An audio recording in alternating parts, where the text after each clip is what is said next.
Hey everybody, this is Eric Worre and welcome to NetworkMarketingPro.com. I'm here with my friend Cheryl Cortese. Cheryl and I worked together, gosh, 27, the last time we saw each other was 1992, okay? Yes. It's been a while. It's been a while. But she has been a pioneer in this profession. She's done an amazing job. And I asked her today how much she's earned over the course of her career. She didn't know the number. I told her to do the math because I invited her to come speak at this year's GoPro Recruiting Mastery event today. We need some more powerful women, and she's definitely qualifies as a powerful woman. But approximately how much have you earned in your career over the last 27 years? Well, nearly as many millions as years. So almost in the mid 20 millions? In the mid, somewhere in that. 20, 25-ish? Yes. I knew it was over 20 million, but it's somewhere Between 20 and 30? I would say that. All right, between 20 and 30 million. So almost averaging $1 million a year for the last 27 years. That's created a good lifestyle, right? I'm learning to live with it. Yeah. And you did this on your own. I mean, everybody's a team effort, but what I mean by that, as a single mom, you created this business. How did you figure out a way to do that, starting off when you were, 27 years ago when you found the opportunity that you're still with today? How did you make that happen? Well, I think, first of all, it was a desperate time. Financially, I was terrified. And my background was one that was education. I was a teacher. I could make a decent living, but not enough really to put 2 children through college. And I came across a young man by the name of Jeff Roberti. Right. And he had really good skills, even though I didn't really believe him at first that I could create income with this. But I thought, it could be a good part-time business, and so I thought, well, it'll be good part-time income, and that I would do it while I was teaching, and hopefully, accumulate enough to really make life a little easier and to step out of that fear, right? Because there was a lot of fear, and I fell in love. I fell in love with the products. I fell in love with the company. I fell in love with the whole idea of people helping people, and I decided school was out, and it would be my lifetime career. When did you go full-time? It was pretty probably quick. A year into it, not quite a year into it. Right. And how did you, I'm curious how you managed, how many children at the time? I have 2. Two children at the time. I have the highest respect for single moms. And managing a business, especially a big business that it turned into for you as a single mom, what advice do you have for other single moms out there, single dads out there that are trying to figure out how to manage their house and manage their network marketing business and figure their life out? Well, I can't say it wasn't chaotic. There was a little chaos to it. But it was just really, a focus of, I used to make a treasure list at night of who I was going to see, who I was going to talk to, where I was going to go to find that treasure, you might say, of the customer and the new team member or the distributor. And I just wove it into my day, everywhere I went. And I really was at a point where the fear was so great as far as, the need for income, that I didn't care what people thought. Isn't it funny? When you get to desperation, sometimes desperation's better than inspiration to get you to move. It motivated me. To get you to take action. It motivated me. I could handle the rejection more than I could the fear of not being able to take care of the needs that we had. So. Right. Well, I think that what I've watched people do that have very busy lives or single parent, or sometimes they have challenges health-wise with their kids, which requires extra effort and those types of things, that they build this business in 15-minute chunks. they'll handle all their life, and then they'll make calls for 15 minutes, and then they'll go make dinner, and then they'll make calls for a couple blocks of 15 minutes, or they'll follow up, or they'll do a little presentation, or they'll train somebody, or they'll do something. But it's 15 minutes at a time, here, here, here, here. Like you said, kind of a patchwork.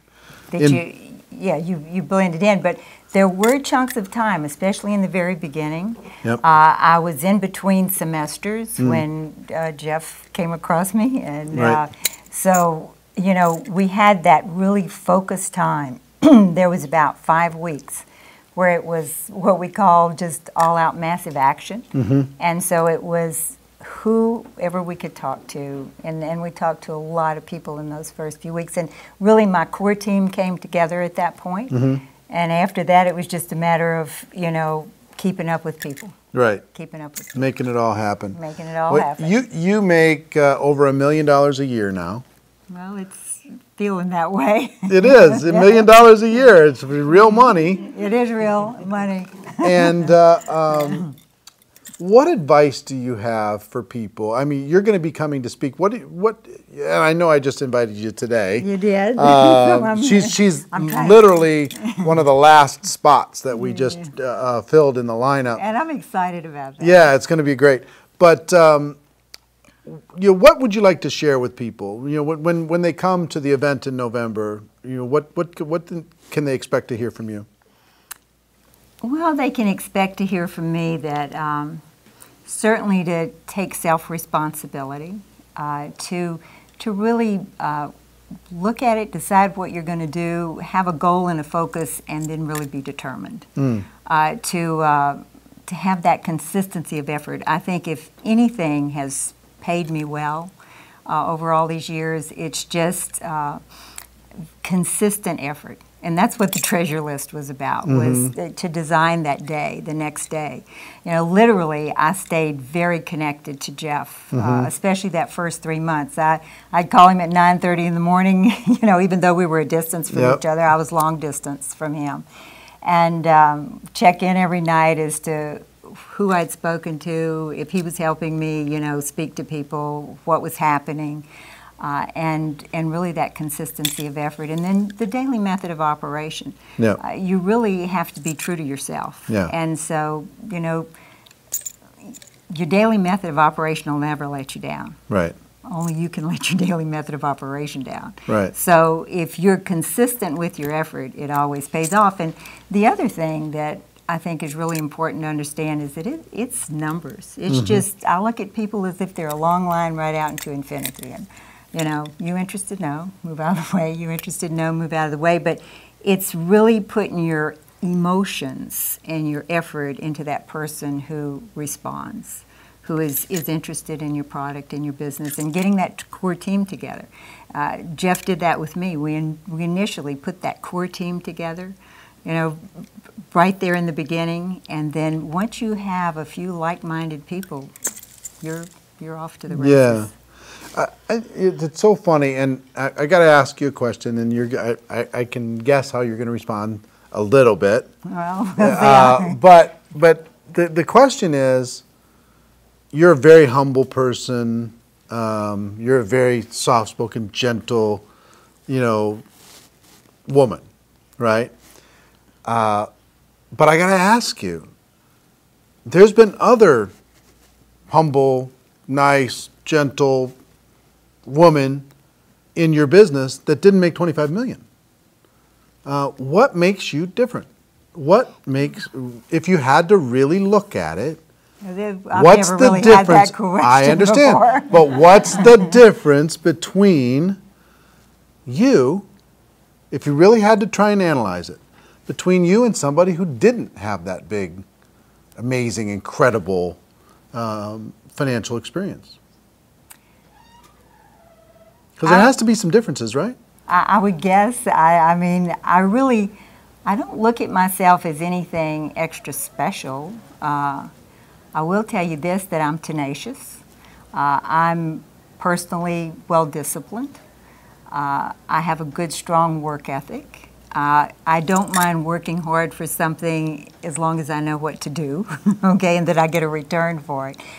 And I'm going to give my all to somebody who's interested, but I don't care if they're not.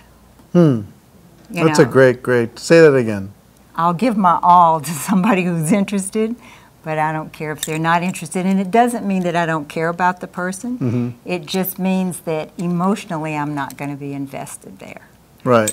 And so it's really to put your time and effort with those that match that time and effort. Yeah. And so I'm going to wish people well if this is not the road they want to take, but I'm going to give them everything 100% if it is. I love it.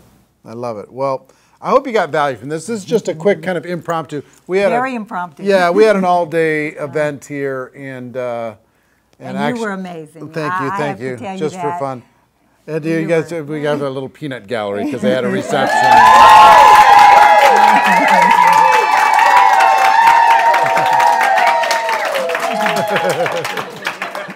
But tomorrow, actually, the reason why I'm here, tomorrow I actually head over to Nashville to do one of the.